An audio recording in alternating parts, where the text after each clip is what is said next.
맥주 박사 안호균 작가와 함께하는 비어있는 저녁.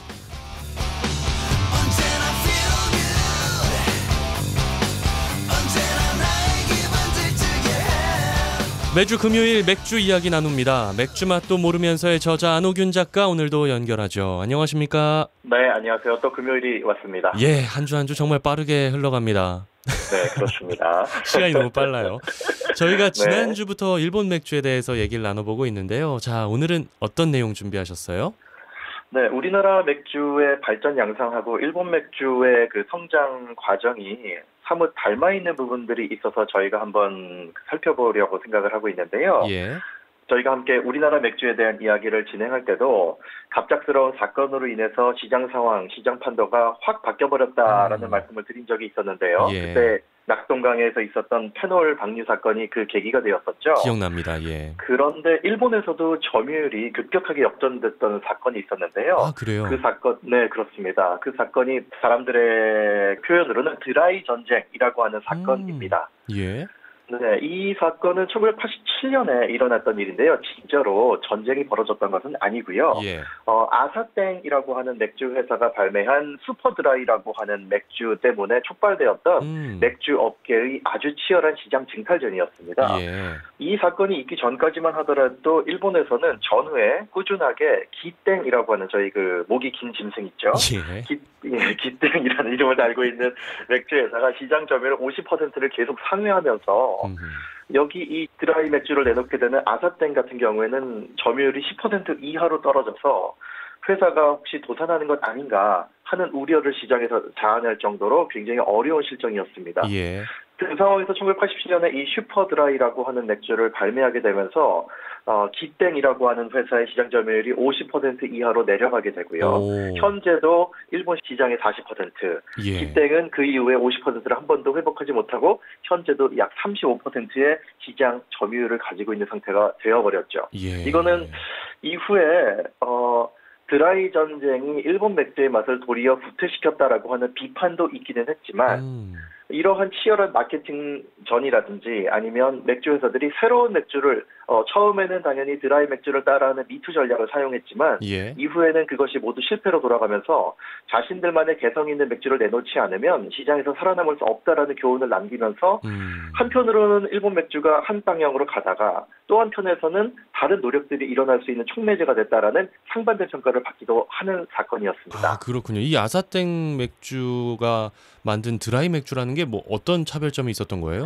네, 이 드라이라고 하는 것은 사실은 잔미를 없애서 깔끔한 맛이다라는 의미의 드라이인데요. 저희가 예. 와인을 마실 때 드라이라고 하면은 조금은 건조하거나 조금 쌉싸름한 맛이 강조된다라고 생각할 그렇죠. 수가 있는데 예. 이 드라이 맥주 공법은 오히려 잔미를 없애고 조금 산뜻한 느낌을 맥주에 가미함으로써 그때까지 야 맥주 맛은 조금 씁쓸하지 않아? 라고 생각했었던 사람들마저도 맥주를 끌어올 수 있는 어떤 촉매제가 됐고요. 예. 한편에서는 당연하게도 이렇게 좋게 말하면 깔끔하지만 조금 비판적으로 보자면 심심하거나 술에 술 텐데 물에 물 탄 듯한 맛이기도 맞아요, 한 이런 맞아요. 스타일을 예. 네, 싫어하시는 분들은 또 야 이게 진짜 맥주의 본질인가? 라고 의문을 제기하기도 하는 그런 맥주라고 볼 수가 있습니다. 흔히 우리가 그 아사땡 맥주 뭐 목 넘김이 부드럽다 이렇게 자꾸 홍보를 네. 하는 것 같은데 저는 네네. 개인적으로 청량감이 좀 덜해서 별로더라고요. 네, 이게 호불호가 확실히 갈리는 예. 맥주인데 이것이 어떤 그래도 그 맥주 시장에서 중심을 잡았다고 할까요? 하나의 그 저희가 비교할 수 있는 하나의 기준점을 마련했다라는 점에서는 예. 드라이 맥주보다는 조금 더 나는 쓴맛이 좋아. 난 드라이 맥주 같이 조금 부드러운 맛, 깔끔한 이런 느낌이 난 좋아라고 해서 사람들이 자신의 취향을 조금 비교해 볼 수 있는 어떤 그 레퍼런스로서의 의미가 생긴 것은 분명한 것 같습니다. 그러네요. 일본의 크래프트 맥주는 언제 출연합니까? 네, 이거는 확실히 우리나라도 마찬가지지만 주세법의 영향을 많이 받습니다. 그래서 맥주를 생산할 수 있는 면허를 과연 어느 정도 용량을 갖춘 업자에게 부여하느냐에 의해서 달라지는데 예. 대개의 경우에는 대량 생산하고 있는 업체를 중심으로 맥주 시장이 꾸려지게 되고 그 역시나 주세법에 따른 맥주 제조 면허를 부여하는 그 시스템에 의해서 결정이 됩니다. 그래서 상당히 적은 양의 맥주를 생산할 수밖에 없는 회사들에게도 그렇다면 당신이 합법적으로 맥주를 생산할 수 있어라고 그 기준을 완화해주면 처음에 맥주 회사를 시작할 때 대자본으로 시작하지 못하는 게 일반적이기 때문에 그렇죠. 시장에 조금은 작지만 나름대로의 노하우를 가지고 있거나 기술을 확보한 회사들이 진입할 수 있도록 그 진입 장벽을 낮춰주는 것이 크래프트 맥주가 성장하는 데 가장 큰 촉매제가 되고요. 예. 우리나라에서도 역시나 이런 일련의 과정, 그러니까 뭐 예전에는 굉장히 그 대량으로 생산하는 업체에게만 면허를 주다가 점점 그 용량을 줄임으로써 여러 시장 참여자들이 등장할 수 있도록 그렇게 도와줬고, 일본도 역시나 90년대 중반에 이러한 그 개법 개정이 이루어지면서 다양한 크래프트 업체들이 생겨날 수 있는 계기가 마련되었습니다. 그래서 그렇군요. 현재 일본에서는 전국적으로 100여 개 이상, 이제 200개를 향해서 가고 있는데 예. 100여 개 이상의 독립적인 크래프트 맥주 양조장들이 성업을 하고 있는 상태입니다. 시장 점유율에서는 아직까지도 저희가 앞서 얘기했던 대형 업체들에 미치지 못하는 약 1% 안팎이기는 하지만 일본에서는 온라인이나 통신 판매를 통한 크래프트 맥주의 유통도 현재 가능한 상태이기 때문에 예. 능력이 있고 좋은 맥주를 생산할 수 있는 곳들은 일부러 일본 전국을 떠돌아다니지 않아도 온라인을 통한 홍보만으로도 상당 부분의 매출을 이뤄낼 수 있는 그러한 실정이기도 합니다. 그렇군요. 또 일본 맥주 얘기할 때 뭐 발포주 얘기가 좀 나오더라고요. 이건 어떤 겁니까?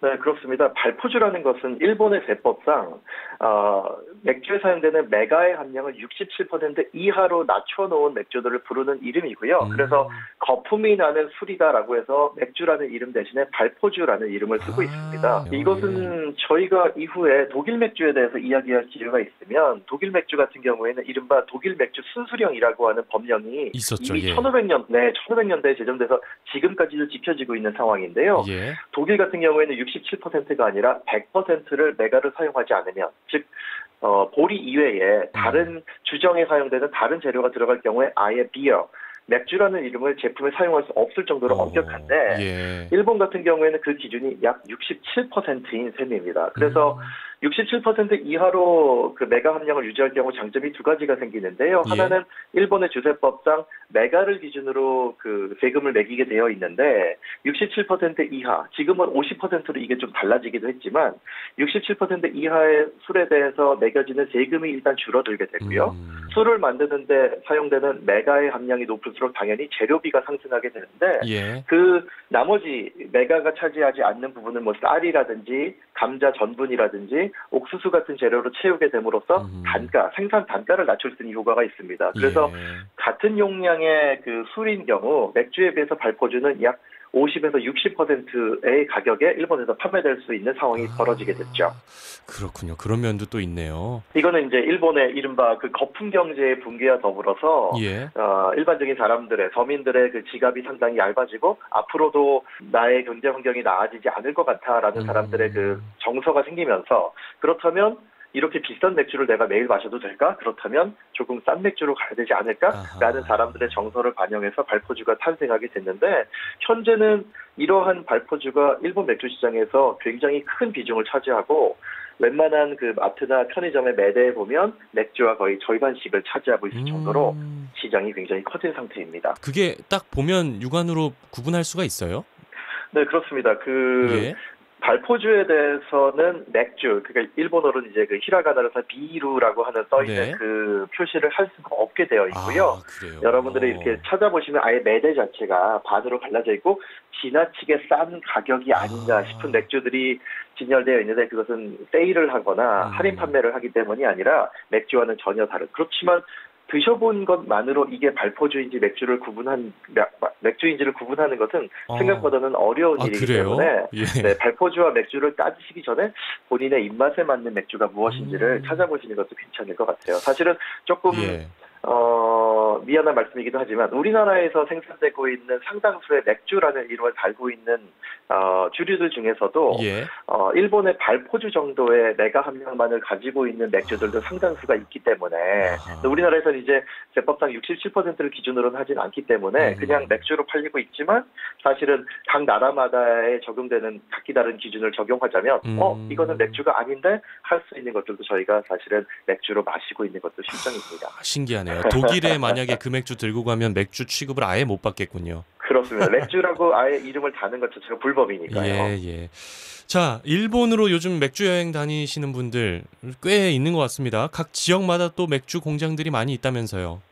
일본이 이제 아무래도 아래 위로, 즉 남북으로 국토가 길다 보니까 맥주를 특정한 한 군데에서만 생산하지 않고 여러 군데, 그러니까 위도에 따라서 여러 군데에서 이제 생산을 하고 있는 셈인데요. 예. 가까운 뭐 그 도시인 후쿠오카라든지 아니면 오사카 같은 곳에 가시더라도 인근에, 또 후쿠오카 같은 경우는 아예 시내 한복판에 맥주 공장이 있으니까 예. 그리고 이러한 공장들이 비교적 견학이라든지 시험 프로그램을 굉장히 잘 갖춰놓고 있는 상태예요. 그래서 거의 4시간 투어가 진행된다든지 미리 인터넷을 통해서 신청을 하시면 정확한 날짜와 시간을 지정해 주니까 그곳에 가셔서 맥주가 생산되는 공정도 함께 구경을 하실 수가 있고요. 예. 또 공정에 대한 견학이 끝나고 나서 대략 한 2-30분 정도 진행이 되는데 그 과정이 끝나고 난 다음에는 직접 공장에서 생산된 갓 양조된 맥주를 시음하실 수 있는 기회도 함께 제공합니다. 대개의 경우에는 무료로 진행되는 프로그램이기 때문에 예. 여러분들의 여행 날짜에 맞춰서 미리 홈페이지나